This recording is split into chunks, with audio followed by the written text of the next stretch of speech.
میری سعادت ہے کہ میں کراچی سے پروگرام کے لیے حاضر ہو سکا ہوں، اور میں مولانا محمد قادم صاحب اور پوری ٹیم کا شکریہ ادا کرتا ہوں کہ انہوں نے مجھے موقع دیا۔ اللہ تعالیٰ ان سب کی توفیقات میں اضافہ فرمائے، اور ہر وہ شخصیت جو دین کی خدمت کر رہے ہیں توفیقات میں اضافہ فرمائے۔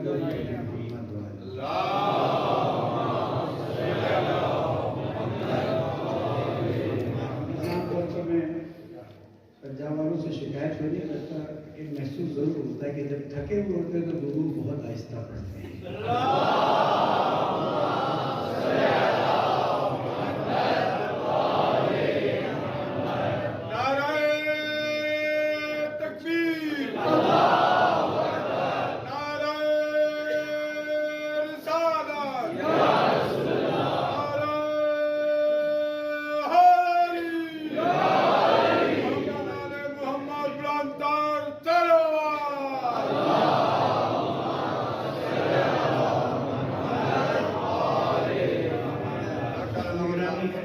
عنوان گفتگو ظاہر ہے کہ ایک علمی نقطہ ہے اور اس میں توجہ کی ضرورت ہوتی ہے۔ میں زیادہ وقت لینے کا عادی نہیں ہوں، لیکن کچھ مقدمات کے ساتھ چیزوں کو بیان کروں گا، اور میں ہدایت ٹی وی کی انتظامیہ کا بھی شکریہ ادا کرتا ہوں کہ وہ اس پروگرام کو ریکارڈ کر رہے ہیں، اس لیے کہ اس گفتگو کی کئی مہینوں سے ضرورت تھی اور آج مجھے موقع ملا ہے، اس لیے میں انشاءاللہ کوشش کروں گا۔ بات یہاں سے شروع ہوتی ہے کہ ہم دین اسلام کے پیروکار ہیں، اور دین اسلام کا نظام ولایت ہے۔ اس نظام سے ہٹنے کا مطلب ہے اسلام سے ہٹنا۔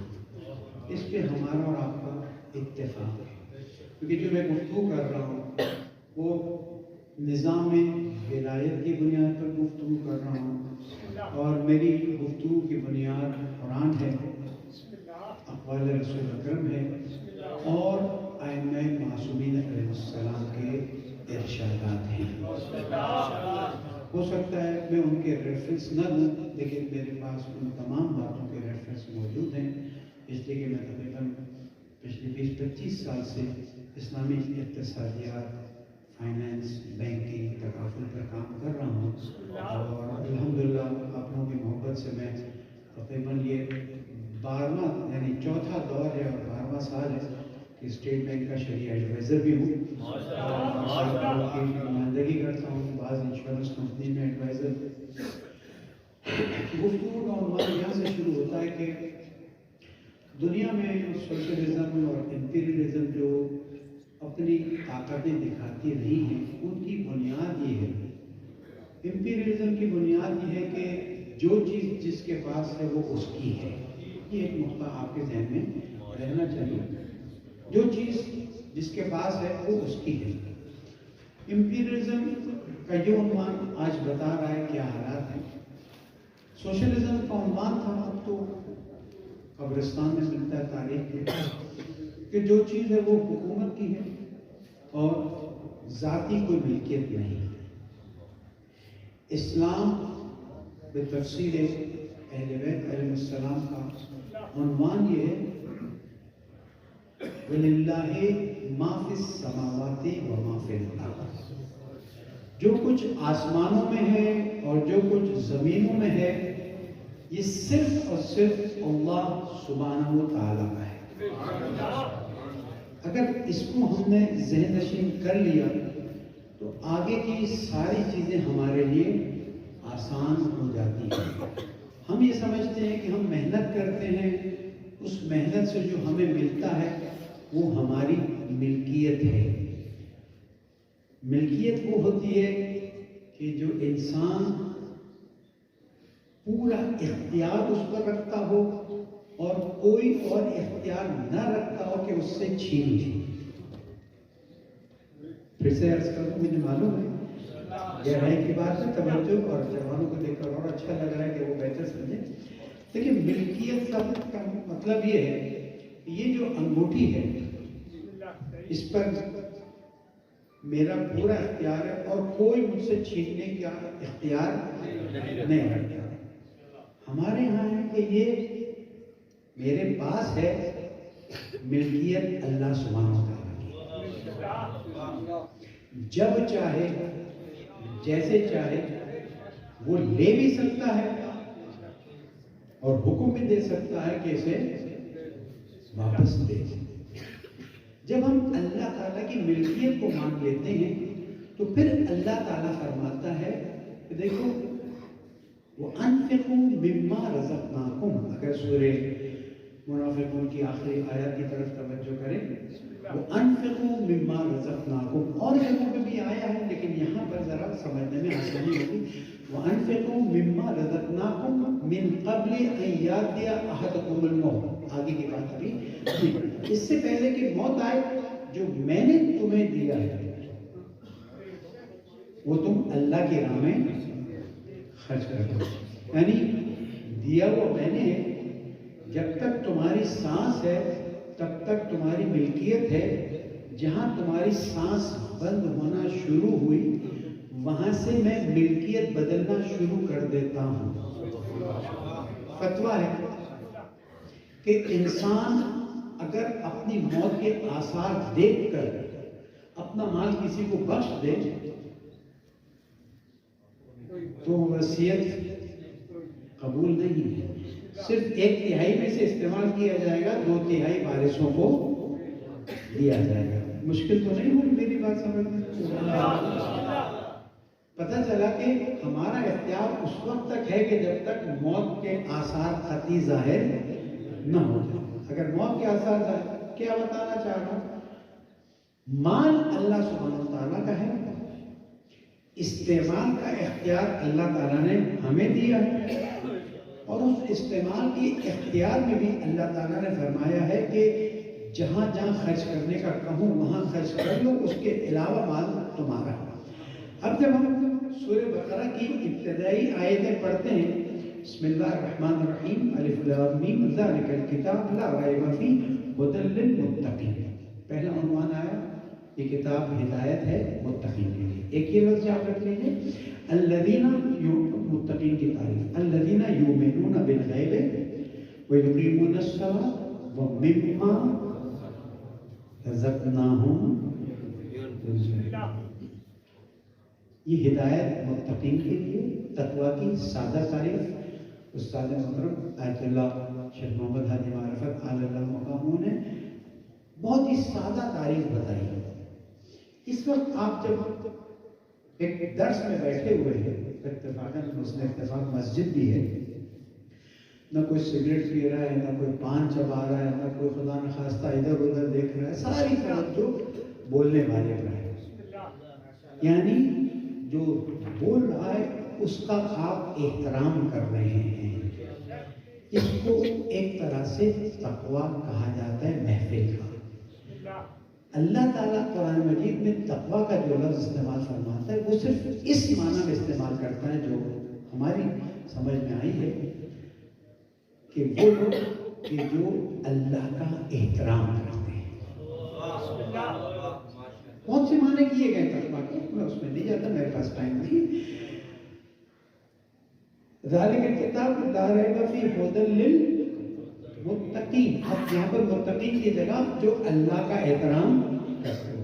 اللہ کا احترام کیا ہے کہ جو کہے اسے مانو، جو نہ کہے اسے نہ مانو، اور جہاں اللہ ہو، محدث قادم صاحب کہیں سے گزرتے ہیں، لوگ احترام میں کھڑے ہو جاتے ہیں، جہاں سے بھی صرف سمجھانے کے لیے بات کر رہا ہوں، خدا نخواستہ شرک کی مثال نہ ہو جائے۔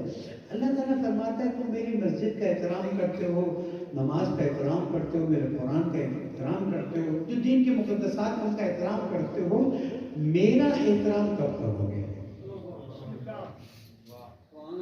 کیوں؟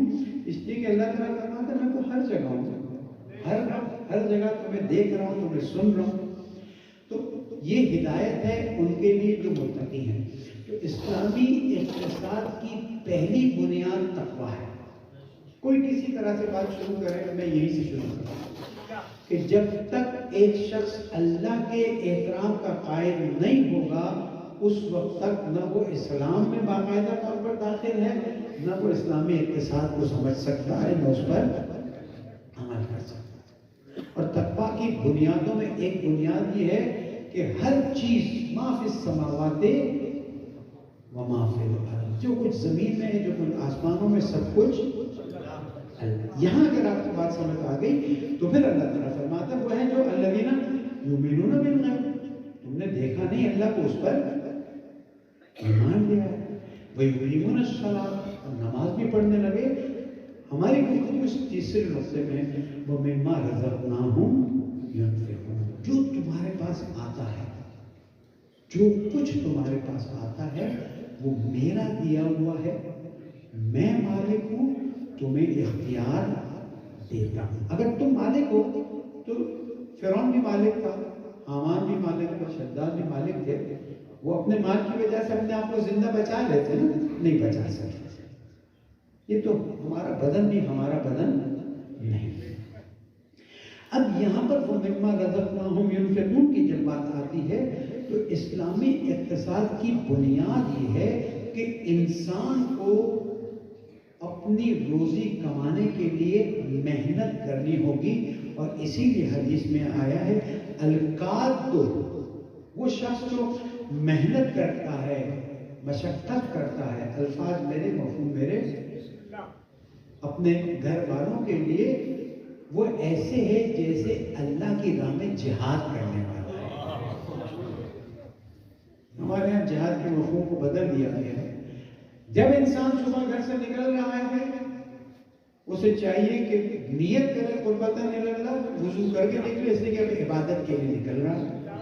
اور جب آپ اللہ کے لیے نکل رہے ہیں روزی کمانے، اس لیے کہ اللہ نے آپ کو فرض کیا ہے کہ گھر والوں کا خیال رکھیں، تو یہ روزی کمانے کے عمل کو عبادت سمجھ کے جانا، اس کا اپنا اثر ہے۔ ہم نے دیکھا ہے کہ جن لوگوں نے ان باتوں پر عمل کیا ہے ان کی زندگی میں 100 روپیہ تو 100 ہی روپیہ ہے، لیکن اس 100 روپے کی برکت ہزاروں روپے کے برابر ہو گئی۔ گھر سے نکلے، الٹا پیر باہر نکالا، بسم اللہ الرحمن الرحیم، وضو کر کے نکلے، روحانیت کی حالت ہے، اللہ تعالیٰ اپنی روحانیت کے آپ کے اثر کو زیادہ کر دیتا ہے۔ یہ بات واضح ہو گئی۔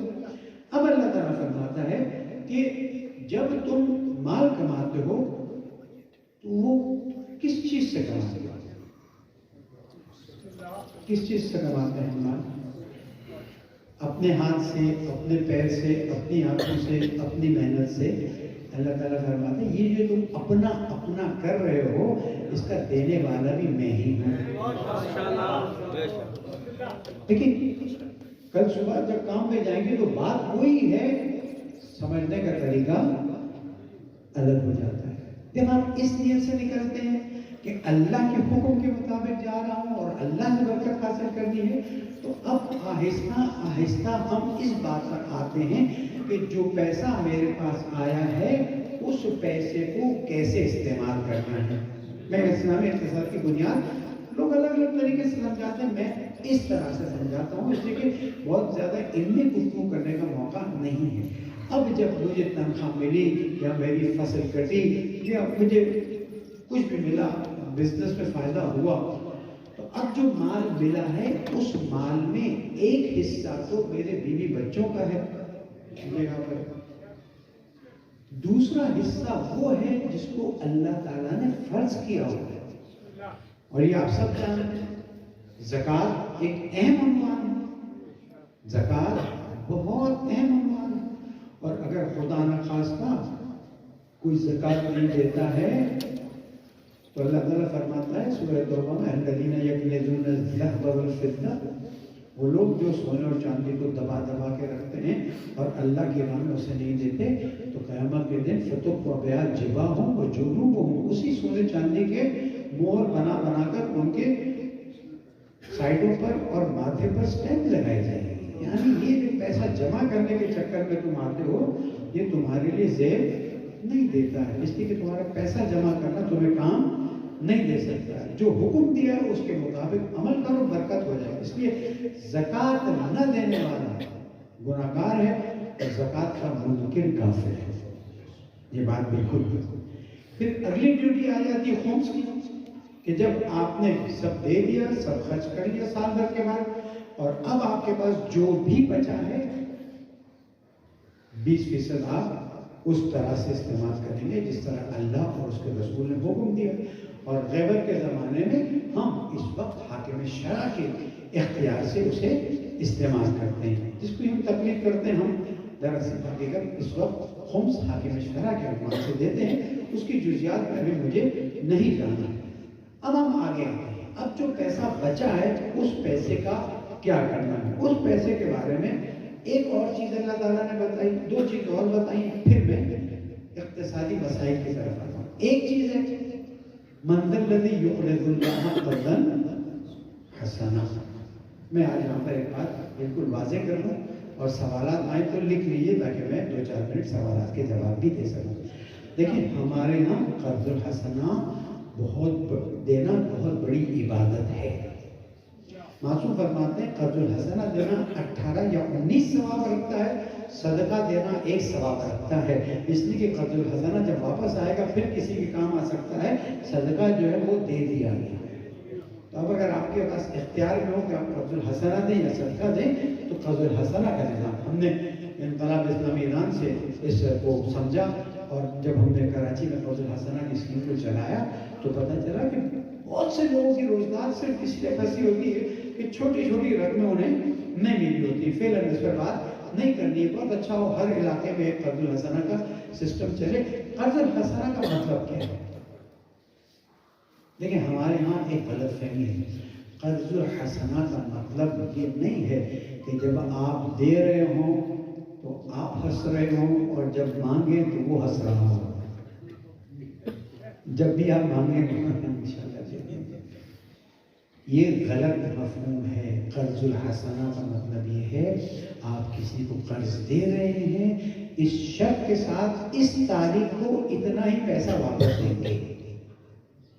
اور فتویٰ ہے کہ اگر اس تاریخ کو وہ شخص پیسہ واپس دے سکتا ہے لیکن اس آدمی سے بچنے کے لیے سفر کر جاتا ہے، وہ گناہ کا سفر ہے، اس کی نماز قصر نہیں ہوگی. قرض الحسنہ کا مطلب یہ نہیں کہ بس آپ نے دے دیا وہ لوٹائے نہیں لوٹائے. ایک صاحب ابھی کیس چل رہا ہے ہمارے ادارے میں، کیونکہ آگے بشارہ کا اختیار ہے، کیس چل رہا ہے. ایک صاحب نے آج سے 15 سال پہلے ایک صاحب کو 40 لاکھ روپے قرض حسنہ دیا کہ تم لے لے مکان تیرے کام آ جائے گا. اس نے کہا میں چند مہینوں میں دے دوں. جب اس سے مانگنا شروع کیا سال بھر بعد، اس نے کہا دیکھو تم نے قرض الحسنہ دیا تھا، اب واپس مانگ، میں دے سکوں گا یا دینا چاہوں گا تو دوں گا، نہیں دے سکوں گا یا نہیں دینا چاہوں تو نہیں دوں گا. جب ہمارے پاس کیس ہے کا قرض الحسنہ کا مطلب قطعاً یہ نہیں ہے کہ آپ دے سکے تو دیں. ہاں نہیں دے سکتے ہیں تو آپ آگے بیٹھے بات کریں اس سے کہ میری صورتحال یہ نہیں ہے. وہ 40 لاکھ کا فلیٹ آج 2.5 کروڑ کا ہے لیکن وہ واپس نہیں لے. یہ نقطہ یاد رکھیے، یہ غلط فہمی دور کیجیے. اور خوش نصیب ہے وہ شخص جو قرض الحسنہ دیتے ہیں. جیسے کہ معصوم فرماتے ہیں کہ جب تم قرض الحسنہ کسی مومن کو دیتے ہو تو در حقیقت وہ تم اللہ کو دے رہے ہو.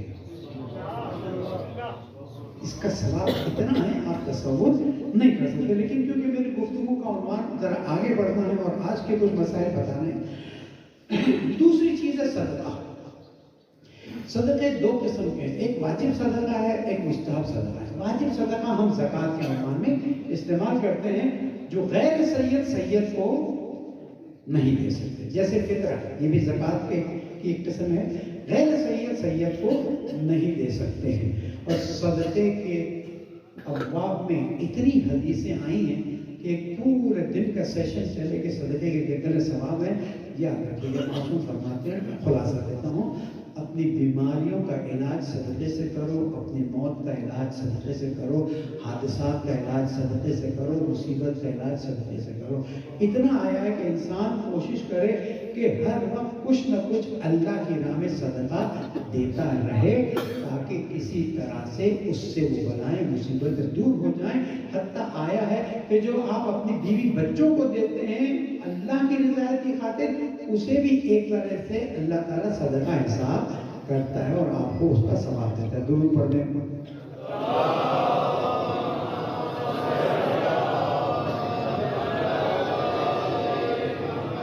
یہ تو اسلام کے کلی اصول میں نے آپ کو بتا دیا، آپ کے ذہن میں تھے، صرف ریوائز کر دیا. اصل مسئلہ آج کے دور کا کہ آج کے دور میں نے یہ اسلامی اقتصادیات اور بینکنگ کب مطالعہ شروع ہوئی؟ یہ آپ کو سن کے خوشی ہوگی اور تعجب بھی ہوگا. کم میں تھا اور اس زمانے میں $1 7 تومان کا. $1 کتنے کا؟ 7 تومان کا. تو میرے ایک دوست آئے, آج بھی میرے دوست تھے, کہنے لگے ویسے بھی میں حج پہ جانا چاہ رہا ہوں تو مجھے $1000 قرض دے دو تو میں تم کو وہاں مکے میں والد آ رہے ہیں وہاں پر $1000 دے دوں گا. ٹھیک ہے. اب جب میں نے اس کو $1000 دے دیے, مکے پہنچے, حج ہو گیا, واپس آ گئے, 2 سال گزر گئے, 3 سال گزر گئے, $1 ہو گیا 300 تومان کا. پہنچ گئے آپ لوگ. کوئی دن آیا, بیٹھا, چائے پی, کہا یار تم سے میں نے قرض لیا تھا نا, وہاں مکے میں تو نہیں دے سکا, یہ 7000 تومان تمہارے. بات سمجھے؟ مسئلہ یہ جس کی وجہ سے بہت سے لوگ کنفیوز بھی رہتے ہیں, مشکلات کا شکار بھی ہوتے ہیں, اور وہ مسئلہ ہے ربا کا. آج اقتصاد, دنیا کے اقتصاد کی سب سے بڑی مشکل ربا ہے. سپریم کورٹ نے آرڈر جاری کر دیا. آرڈر جاری کرنے سے کیا ہوتا ہوگا؟ تو جناب اب تو سپریم اپیلیٹ بینچ نے بھی کہہ دیا. میں نے کہا سپریم اپیلیٹ بینچ کی حیثیت کے ایک سیمینار تھا, میں نے کہا اللہ نے کہہ دیا کافی نہیں.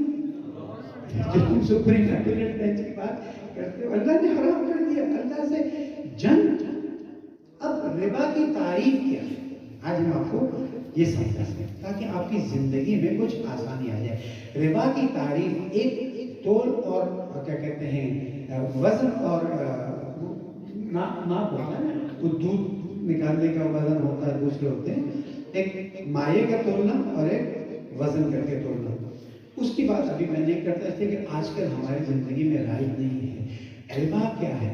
آپ کسی کو قرض دیں, تمام مراجع کا مشترکہ نظر, آپ کسی کو قرض دیں, اس کی تاریخ طے کریں, اس تاریخ پر آپ وہی واپس لے سکتے ہیں جو آپ نے دیا تھا. آپ وہی واپس لے سکتے ہیں جو آپ نے دیا تھا. اگر آپ نے 7 تومان دیے تھے تو 7 تومان ہی واپس لے سکتے ہیں. اب یہاں مسئلہ آتا ہے. عقل انسانی کہتی ہے کہ وہ جو 700 یا 7000 تومان جو واپس دیے جا رہے تھے, اس میں ایک مشکل آ گئی کہ 7000 تومان میں 7000 روٹیاں خرید سکتا تھا. اب جو میں 7000 تومان لے کر جا رہا ہوں تو 700 روٹیاں خرید سک رہا ہوں. فرق سمجھا؟ مجھے معلوم ہے تھکن ہو رہی ہے کہ سمجھ نہیں. 7000 تومان سے اس وقت روٹی 1 تومان کی تھی. اب جب 3-4 سال بعد آئے تو 7000 تومان کی 700 روٹیاں ملی مجھے. کیا اسلام انسان کے اس نقصان کو قبول کرتا ہے یا نہیں کرتا؟ حضرت گرامی, ہم نے بعض ٹیلی ویژن پروگراموں میں بھی یہ بات کی ہے اور یہاں پر بھی یہ بات عرض کرتے ہیں کہ جب آیات قرآنی نازل ہوئی اور حضور اکرم نے آیات کو, روایت کو بیان فرمایا, تو اس وقت درہم اور دینار کا نظام چلتا تھا. درہم اور دینار کا نظام کیا ہے کہ درہم کی اپنی حیثیت ہے, چاندی کا سکہ, اور دینار سونے کا سکہ. آپ 10 سال بعد بھی دیں, 100 سال بعد بھی واپس لوٹائیں, اس کی حیثیت اپنی جگہ پر. آخر والے توجہ کر رہے ہیں؟ اس کی حیثیت اپنی جگہ پر باقی رہتی ہے. ہم مثال بدل لیتے ہیں. ایک بھینس جو ہے, انسان کسی کو قرض دیتا ہے مثال کے ساتھ, یا وہاں پر آریہ کی مثال ہم دیتے ہیں, تو آج بھی اس بھینس کی قیمت وہی ہے, کچھ عرصے بعد ہی وہی رہے گی. یعنی بھینس کی اپنی ایک قیمت ہے, ذاتی قیمت. لیکن یہ جو کرنسی نوٹ ہے نا ہمارے پاس, اچھا ہوتا ہے, یہ کرنسی نوٹ جو ہے نا, اس کی حیثیت کچھ اور ہے. 50 روپے کا نوٹ ہے نا, یہ خود دیکھیں, سونے کے درہم, چاندی کے درہم, بھینس, گاڑی, پانی, ان کی اپنی قیمت ہے. اس کو جب آپ آئندہ کھول کے دیکھیں گے تو اس پہ ایک جملہ لکھا ہوا ہے کہ حامل ہادہ کو مطالبے پر 50 روپیہ ادا کیا جائے گا. آج اگر یہ چیز سمجھ کے گئے تو آپ کے ذہن میں بہت سے کنفیوژنس دور ہو جائیں گے. بینکنگ سسٹم کے بہت سے مسائل آپ کے لیے حل ہو جائیں گے. یہ کیوں لکھا ہے؟ اس لیے لکھا ہے کہ یہ 50 روپے یہ مساوی ہیں کسی قیمت خرید کے. ٹھیک، یہ مساوی کسی قیمت خرید کی. آج اس سے ایک پانی کی بوتل آ جاتی ہے، دسمبر میں اس نوٹ سے ایک پانی کی بوتل کیوں نہیں آئے گی؟ یا تو پانی کی بوتل کی قیمت گری ہے یا اس کی خریدنے کی طاقت. اگر اس کی خریدنے کی طاقت گری ہے تو اب یہاں سے سیدھا بینک چلتے ہیں کہ جب میں بینک میں 1 جنوری کو 1 لاکھ روپے رکھواتا ہوں تو اس وقت میں بینک سے مثال کے طور پر 2 لاکھ پانی کی بوتل خرید سکتا ہوں. لیکن 31 دسمبر 1 سال کے بعد جب میں پانی کی بوتل خریدنے جاتا ہوں تو اب 2 لاکھ کے بجائے 1 لاکھ یا 1.5 لاکھ پانی کی بوتل. توجہ کریں بات کی طرف. کیا ہوا؟ پانی کی بوتل مہنگی ہوئی ہے یا میرے 1 لاکھ کی ویلیو ڈاؤن ہوئی ہے؟ میرے 1 لاکھ روپے کی ویلیو ڈاؤن ہوئی ہے. کیوں؟ اس لیے کہ حکومتیں جب کمزور ہوتی ہیں اور ان کے پاس جو کرنسی نوٹ کا پشتوانہ ہوتا ہے، جو بیکنگ ہوتی ہے، وہ کم ہوتی جاتی ہے. سیاسی گفتگو سے ہٹ کر 3 سال 4 سال پہلے آپ $1 کا 160 روپیہ لیتے تھے یا 160 روپیہ دیتے تھے اور $1. آج 285 290 روپے دیتے ہیں. یہاں سمجھ رہی ہے؟ آ رہی ہے آپ کی بات؟ میں بند الفاظ میں، کیونکہ میں ظاہر ہے کہ بہت بڑے فورم میں بیٹھتا ہوں، پھر وہاں پر یہ بات غلط فہمی کے طور پر چلی جائے تو الگ بات ہے. دیکھیں، مسئلہ ہمارے ساتھ یہ ہے، ربا حرام ہے، اس پہ کوئی شک کی گنجائش نہیں. ٹھیک ہے، جس نے بھی ربا لیا یا دیا اس نے اللہ سے فَأَذَنُوا بِحَرْبٍ مِّنَ اللَّهِ وَرَسُولِهِ، اللہ اور اس کے رسول سے جنگ کا اعلان، یا اپنی ماں سے نعوذ باللہ خانہ کعبہ میں جو چیز آئی ہے. لیکن مشکل کہاں پھنسی ہوئی ہے؟ مشکل یہاں پھنسی ہوئی ہے کہ میں 1 لاکھ روپیہ کسی کو قرض دیتا ہوں، 1 سال بعد یا 6 مہینے بعد واپس دیتا ہے، اور وہ 1 لاکھ نہیں ہے، وہ کیا ہے؟ اس سے کم ہے. اگر میں نے 5 سال پہلے 1,50,60,000 روپے میں $1,000 کسی کو قرض دیا ہوتا، آج وہ میرے پاس واپس آتا اور مجھے $1,000 ریٹرن کرتا ہے، واپس کرتا، تو مجھے یہ بتائیے مجھے کتنا فرق پڑ جاتا؟ پورے 1 لاکھ روپے کا فرق پڑ گیا. یہاں مسئلہ یہ، ربا حرام ہے، کوئی شک کی گنجائش نہیں ہے. لیکن جو سوال پیدا ہوتا ہے کہ جو میرے نوٹ کی ویلیو تھی وہ کم ہو گئی ہے. آہستہ اس لیے جا رہا ہوں، مجھے بہت کچھ نہیں سمجھانا ہے، جو تھوڑا سمجھانا ہے بہتر سمجھانا. اب میں جب بینک میں یہ مثلاً 1 لاکھ روپے میں نے بینک میں 1 لاکھ روپے ڈلوائے، بینک کہتا ہے میں آپ کو 16% دوں گا. اب وہ اس کو جو نام دینا ہے دے دیں. بینک کیا کہتا ہے؟ آپ 1 لاکھ ڈلوائیں گے نا تو میں 31 دسمبر کو 1 لاکھ کتنے دوں گا؟ 1,16,000 دوں گا. لیکن جب میں 31 دسمبر کو نکلواتا ہوں تو میرے پیسے کی ویلیو گر گئی ہے اور اب وہ مطلب میرے پیسے کی ویلیو 80,000 ہو گئی ہے. لاکھ روپے تھے نا، اب اس کی حیثیت کتنی ہو گئی؟ بینک کیا کرتا ہے؟ 16,000 لگا کے دے دیتا ہے، کہتے چلو بھائی تمہارے جو نقصان ہوا ہے اس کو میں تھوڑا پورا کر رہا ہوں. اگر بینک اتنا ہی دے دے نا جتنی بازار میں اس وقت کیا کہتے ہیں افراط زر کی حیثیت ہے تو بینک کام نہیں کر سکتا. اس مشکل کا حل ہونا ضروری ہے. اب یہاں پر اپنی بات کو روک کر ایک فتویٰ سمجھا سکتے ہیں. ایک درود پڑھ دیں محمد.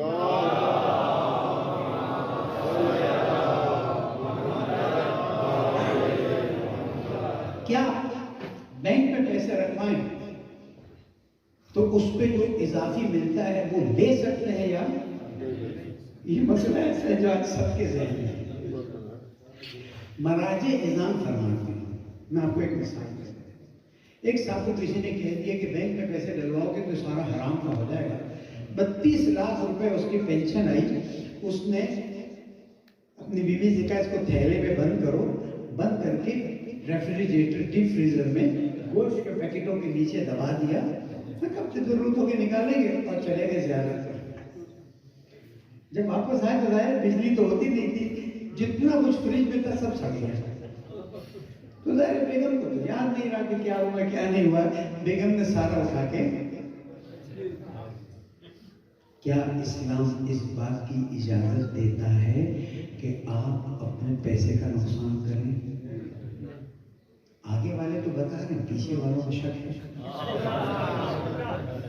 میں تو ایسی گفتگو کرتا ہوں اللہ چاہتا ہے. یاد رکھیے اسلام آپ کو حکم دیتا ہے اپنے پیسوں کی حفاظت کر. 2, 4, 5 لاکھ انسان اگر گھر میں رکھ بھی اگر کسی کے پاس ہے تو اس کے چوری ہونے کا ڈر بہت زیادہ ہوتا ہے. اب یا تو بینک میں رکھوائے یا چوری ہونے کا جو ڈر ہے. مراجع نے یہ فتویٰ دیا ہے کہ اگر آپ اپنے پیسوں کی حفاظت کے لیے بینک میں رکھواتے ہیں اور آپ اس سے شرط نہیں کرتے کہ اتنا فیصد دو گے تو رکھواؤں گا ورنہ بغیر شرط کے اگر آپ پیسے رکھواتے ہیں تو آپ کے لیے پیسہ رکھوانا بھی جائز ہے. اب جملہ سنیے, توجہ ہے. اب اگر بینک کچھ اضافی دیتا ہے تو لے سکتے ہیں, مانگنے کی اجازت. اب آ جائیے آپ کی روز کی زندگی میں. میرا ایک دوست آتا ہے میرے پاس مثال کے طور پر, وہ کہتا ہے میسا صاحب ایک 5 لاکھ روپے قرض دے دیجیے, میں آپ کو 1 مہینے کے اندر واپس لوٹاؤں گا.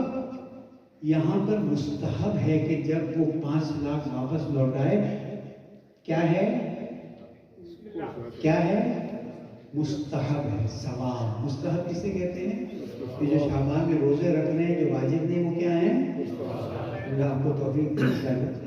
یہ مستحب ہے کہ جب وہ 5 لاکھ روپے واپس لائے تو کچھ اضافی واپس لوٹائے. لیکن اگر میں شرط کروں کہ 5 لاکھ جب تم مجھے لوٹاؤ گے تو 5,000 10,000 مراجع مثال دیتے ہیں کہ حتیٰ تم ان سے کہو کہ روز میری گاڑی کی صفائی کر دیا کرو, یہ بھی سود کے زمرے میں آتا ہے. حتیٰ میری چوکیداری کر لو, مجھے روٹی نہ, کوئی بھی اس قرض کے عوض میں لینا حرام ہے.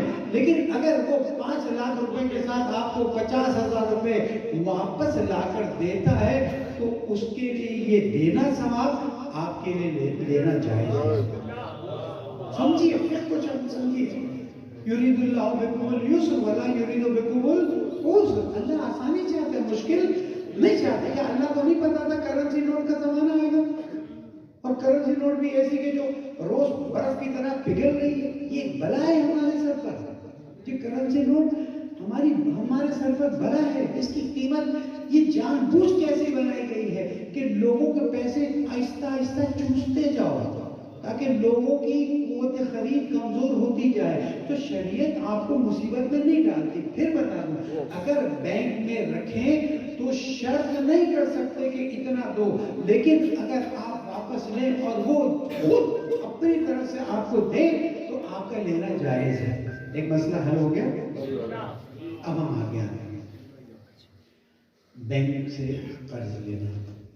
مراجع نہ فرماتے ہیں اگر آپ کی ضرورت نہیں ہے تو آپ قرض نہ لیں. اگر آپ کی ضرورت ہے تو کوشش یہ کریں وہ جو اضافی مانگتے ہیں وہ اضافی نہ لیں. یہ بات ختم ہو. اب آتے ہیں اس بات کی طرف. آج کل چل رہا ہے موبائل کا زمانہ. موبائل فون خریدنا ہے یہاں میرے جوان کو، اس سے بڑے بزنس ہو جاتے ہیں، یوٹیوب چلاتے ہیں، بہت سی چیزیں چلاتے ہیں، اس کے حلال حرام پہ بات الگ ہو جائے گی.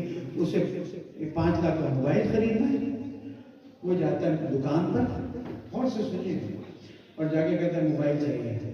وہ کہتا ہے اگر نقد لوگے تو 5 لاکھ کا ہے، اگر قسطوں میں لوگے تو 7 لاکھ کا ہے. میری بات سمجھ آ رہی ہے؟ اگر نقد لوگے تو 5 لاکھ لو لے جاؤ، اگر قسطوں میں لوگے تو 7 لاکھ لوگے. شریعت کہتی ہے قسطوں کو بھی معین کرو، 10,000 ہے، 20,000 ہے، 50,000 ہے، اور شریعت کہتی تاریخ بھی معین کرو کتنے سال میں دو گے. اب اگر کوئی بینک آپ کو مکان خرید کر قسطوں میں دیتا ہے، اور کیجیے گا. ہاؤس بلڈنگ فائنانس کارپوریشن پچھلی حکومت نے رکھا تھا کہ آپ بینک سے قرض لیں اور مکان بنوائیں. اس میں تو ربا کا کوئی عنصر نہیں تھا، جیسے کہ 4% وہ اضافی لیتے تھے، وہ ان کی سروس چارجز سے ربا نہیں تھا. لیکن پھر اگر کوئی کمپنی آتی ہے، بینک آتا ہے، آپ سے کہتا ہے کہ آپ مکان بنانا چاہتے ہیں، ہم آپ کو مکان بنا کر دے دیتے ہیں، آپ نے اس کی قسطیں ادا کرنی ہے. اگر نقداً ادا کریں گے تو مثلا 1 کروڑ کا، 20 سال میں ادا کریں گے تو 5 کروڑ کا. شریعت کہتی ہے اس طرح کے معاملات جس کو لیزنگ کہتے ہیں، گاڑی ہو، مکان ہو، بزنس انڈسٹری ہو، کوئی بھی چیز ہو، اگر آپ لیز کرواتے ہیں، لیز کا مطلب کیا ہے میں آپ کو فرق سمجھاتا ہوں. ایک وقت میں جاتا ہوں بینک، مجھے 5 کروڑ روپیہ قرض دیجیے، مجھے جو کرنا ہو میں کروں گا. بینک دے دیتی ہے اور کہتی ہے اس پہ آپ کو اتنا دینا ہوگا، وہ سود ہے وہ حرام. لیکن ایک وقت میں بینک میں جاتا ہوں، میں کہتا ہوں یہ چیزیں مجھے خرید دیں، میں آپ سے اتنے میں خریدوں گا اور اتنے سال میں دوں گا. بینک کرتی ہے، کیونکہ میں تو 12 سال ہو گئے بینکنگ کے مسائل کو پڑھتے اور اس کو سمجھاتے ہوئے. جہاں بینک آپ کو گاڑی خرید کے دے، جہاں بینک آپ کو مکان خرید کے دے، آپ کو موبائل خرید کے دے، بینک یا کوئی کمپنی، اور اس کی قسطیں پہلے سے معین ہوں اور ٹائم کے کتنے سال میں دینا ہے پہلے سے معین ہو، جو جمہوریہ اسلامی ایران میں بھی ہوتا ہے، یہ آپ کے لیے قطعاً جائز ہے. یہ چیز آپ کے لیے جائز ہے. بہت سے مسائل چلتے ہیں، بہت سے مسائل، اور اچھے خاصے لوگوں نے وہ چانس مس کر دیا جو مکان بنانے کا چانس تھا. کیوں؟ وہ سمجھتے تھے ربا ہے، اچھی بات ہے، اللہ تعالیٰ کی خاطر انہوں نے چھوڑا. لیکن اگر ہم لوگوں کو سمجھا دیتے، ہم نے اپنے جمعے کے نماز میں اپنے جہاں تک بات پہنچی سمجھایا ہے کہ بینک اگر لیزنگ کرتی، لیزنگ کا ورڈ یاد رکھے، بینک سے قرض لیں گے تو آپ اس ربا کے مسئلے میں پھنس رہے ہیں. اگر لیز کرتی یا کوئی اور لیزنگ کمپنی کھول لیتا ہے، جیسے قسطوں پہ دینے والے، قسطیں معین ہونی چاہیے اور تاریخ معین ہونی چاہیے. آپ لے سکتے ہیں اور قسطیں آپ ٹائم پر ادا کرتے رہیں گے. یہاں تک واضح ہو گیا کہ اور درود پڑھیں محمد والے.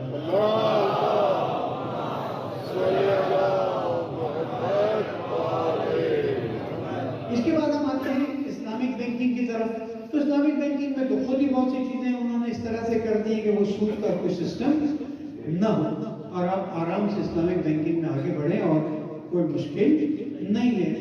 بعض ابھی چھوٹی چھوٹی مشکلات باقی ہیں جو اشکالات اس میں ہیں، اس کو حل کرنے کی کوشش کر رہے ہیں. آگے آتے ہیں کریڈٹ کارڈ کا استعمال. ایک کریڈٹ کارڈ اور ڈیبٹ کارڈ استعمال کرنا جائز ہے، صرف آپ اس نیت سے پیسے نکلوائیں کہ میں اس کی جو ڈیٹ ہے اس کے بعد قسطوں میں ادا کروں گا اور آپ پر فائن لگے گا. وہاں پر پھر ربا کا عنصر آ سکتا ہے. اس لیے کریڈٹ کارڈ ڈیبٹ کارڈ استعمال کریں. ڈیبٹ کارڈ میں پیسے ہی پہلے نکال جاتے، کریڈٹ کارڈ استعمال کریں تو آپ کو وقت کے اندر پیسے جمع کرا دینے چاہیے تاکہ وہ بعد میں آپ سے سود نہ لے. ایک اور نقطہ، کرپٹو کرنسی آ گئی اور میرے بہت سے جوانوں نے اس میں کھیلا ہے اور آج بہت نقصان اٹھا چکے ہیں. میں سالوں سے اپنے جوانوں کو بتاتا رہا ہوں اور اگر میرے جوان کوشش کریں میرے جمعے کا خطبہ سن لیا کریں، کم از کم دوسرا ایسا سن لیں تو میں اپڈیٹ دیتا ہوں. حال ہی میں یہ جو بٹ کوائن تھا، اکثر تو ظاہر نہیں جانتے، لیکن جو آج کل انٹرنیٹ کی کرنسی آئی ہے اس کو کہتے ہیں کرپٹو کرنسی، اور اس میں بٹ کوائن بھی. یہ بٹ کوائن ایسی گری ہے کہ 60,000 کا ایک کوائن کا $22,000 میں آ کے رکا ہے. شریعت کے لحاظ سے فقہا کے لحاظ سے جس ملک کا قانون اجازت دے اس ملک میں آپ اسے خرید اور بیچ سکتے ہیں، اور اگر قانون اجازت نہ دے تو قانون کی مخالفت جائز نہیں۔ یہاں واضح ہو گئی بات۔ اب میں نصیحت کرتا ہوں کہ خدا را فعلاً کرپٹو کرنسی میں پیسے نہ ڈالیں، لوگوں کے اربوں ڈالر ڈوب گئے ہیں، اور آپ ان لوگوں کو نہیں پکڑ سکتے ہیں کہ جو آپ کا پیسہ لے کر بھاگ سکتے ہیں۔ ٹرکی میں ایک شخص نے $200 ملین چھپ کر کے صاف کر دیا، ہمارے نوجوانوں کو بہکایا جاتا ہے۔ اگلی بات یہاں تک بھی واضح ہے۔ آج کل موبائل پہ آتا ہے کہ آپ مثلا کم وقتی قرض لیں، ہم آپ کو بغیر کسی سود کے یہ واپس لوٹائیں گے۔ لیکن جو وہ کہہ رہے ہیں اگر ویسا ہی کر رہے ہوتے تو کوئی مشکل نہیں تھی۔ وہ کر کیا رہے ہیں کہ وہ آپ کو پھنسا رہے ہیں۔ جب آپ 50,000 مانگتے ہیں تو پہلے آپ کو 5,000 دلواتے ہیں، اور اس میں کہتے ہیں کہ اپنے موبائل میں یہ بھی اجازت دو، یہ بھی اجازت دو، سارا ڈیٹا ان کے کنٹرول میں چلا جاتا ہے، اور 5,000 کے بعد آپ کو نوٹس آتا ہے کہ ایک ہفتے میں یہ آپ نے 7,000 واپس کرنے ہیں۔ اور کسی نے بحث کی تو جتنے ٹیلی فون کے نمبر ان کے پاس ہیں سب کو بھیج دیتے ہیں کہ مولانا شبیر میسوی نے مثلا ہم سے قرض لیا اور واپس نہیں لوٹا رہا، اور آپ کا نام دیا ہے اس لیے آپ ذمہ دار ہو جاتے ہو۔ 50 لوگوں کے پاس میرے نام سے بات چلی جائے، مت کیجیے، اس میں آپ کو کوئی فائدہ نہیں۔ کوئی انٹرنیٹ پر خریداری بھی اکثر دھوکہ ہے۔ انٹرنیٹ پر یہ جو قرض الحسنہ کا سسٹم اس وقت چل رہا ہے، یہ دھوکہ ہے، یہ فریب ہے۔ شریعت کی بات تو آپ چھوڑ دیجئے، ایسا نہ ہو کہ آپ اس میں پھنسیں اور مشکلات کا شکار ہوں۔ مولانا ایک سوال کا جواب دے دیجیے، اگر ہمیں کسی کو قرض دینا ہو تو کیا کریں؟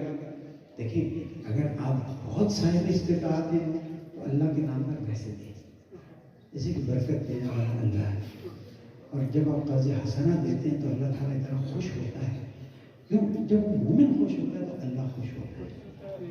یہ تو بات ختم ہو گئی۔ اگر آپ صاحب حیثیت نہیں کی طرح دل کھول کے دے سکیں تو آپ سونا خریدیں، اس کو دے دیں، 1 تولہ سونا، 2 تولہ سونا، اور آپ اس سے کہیں واپسی میں بھی مجھے یہی سونا واپس کریں، نہ سود لیا نہ سود دیا۔ یا کسی اور غیر ملکی کرنسی میں، لیکن اس میں بھی آج کل اتنا نقصان ہو رہا ہے کہ آپ سوچ نہیں سکتے۔ اس لیے سب سے بہترین چیز یہ ہے کہ آپ سونا دیں، سونا واپس لیں، اس کی ضرورت بھی پوری ہو جائے گی، آپ کو بھی نقصان نہیں ہوگا۔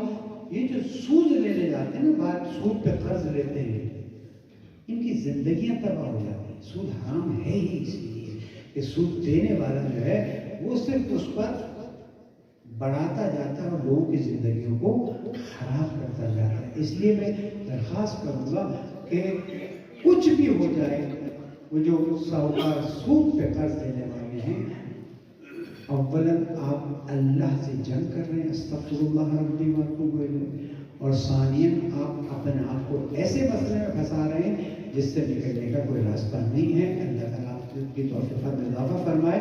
انشاءاللہ قومی مسائل پر گفتگو رہے گی اور ہوتی رہے گی۔ میں آج اس اجتماع کے ذریعے ان جگہوں پر جہاں پر مجھے پروگراموں میں جانا تھا اور قائد ملت جعفریہ نے مجھے حکم دیا تھا کہ الیکشن کی تیاریوں میں آپ ابھی نہیں جا سکتے، آج کی اجازت مل گئی تھی، کل کی بھی اجازت نہیں ملی تھی، تو میں ان تمام مدارس اور تمام پروگرام کرنے والوں سے آج یہاں پر رسمی طور پر معذرت خواہ ہوں، کوتاہی نہیں ہوئی ہے، صرف حکم قائد محترم کی وجہ سے میں نہیں آ سکا ہوں۔ امید ہے انشاءاللہ مجھے معاف کریں گے اللہ تعالیٰ۔ قائد ملت جعفریہ آیت اللہ سے صاحب، تمام علماء کرام، مولانا کاظم صاحب، مولانا فضل صاحب، باقی علماء، مولانا تحسین بھائی، اور جو قوم کی خدمت کر رہے ہیں، توفیق میں اضافہ فرمائے، ہم سب کو مل کر پاکستان کو بہتر بنانے میں مدد فرمائے، اور زمانے کے امام کے ظہور میں تعجیل فرمائے۔ ایک درود پڑھتے ہیں محمد والے محمد۔